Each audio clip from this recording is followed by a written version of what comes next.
Now we are going to solve for the volume of a prism. The volume of a solid is the amount of space it occupies, and the capacity of a container is the volume of liquid it could hold. So do note that when you are using capacity, you are talking about liquid. So the volume of a prism is equal to the area of cross-section times length. Using this figure, first we need to identify the shape of its cross-section. So what is the shape of its cross-section?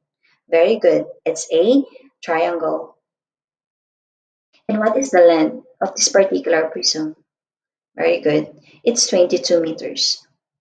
Having identified the cross-section and the length, you are ready now to solve for its volume.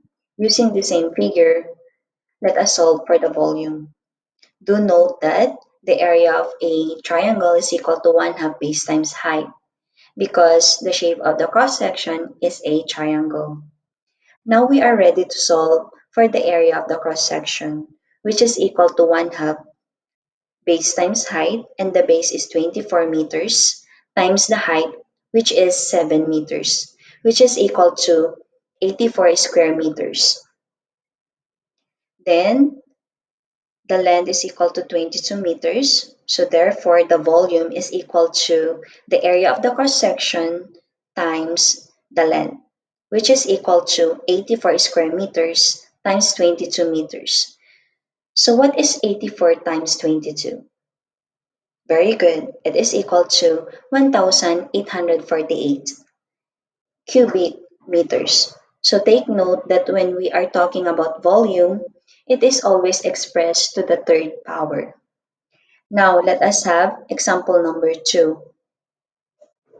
So supposing we have this prism, what is the volume of the following prism? Before you can choose from A to D, first you need to solve. So to solve for this one, we are going to use the length times width times height, which is equal to 3 centimeters times 3 centimeters times 4 centimeters. So 3 times 3 times 4. Very good. It is equal to 36 cubic centimeters. And that is letter A.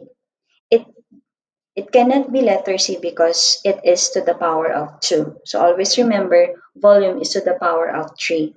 Now let us have the last example. Example number 3. Supposing we have this figure. So before you are going to solve, take a look at it. So the area of the cross section is already there. So what we need to do is to use the formula area or the volume of a prism is equal to the area of cross section times length. So in doing it so, we are going to multiply 12 square centimeters times the length, which is equal to 7 centimeters. So what is 12 times 7?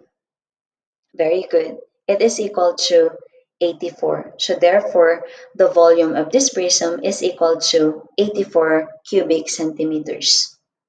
So that's it for now. See you next week.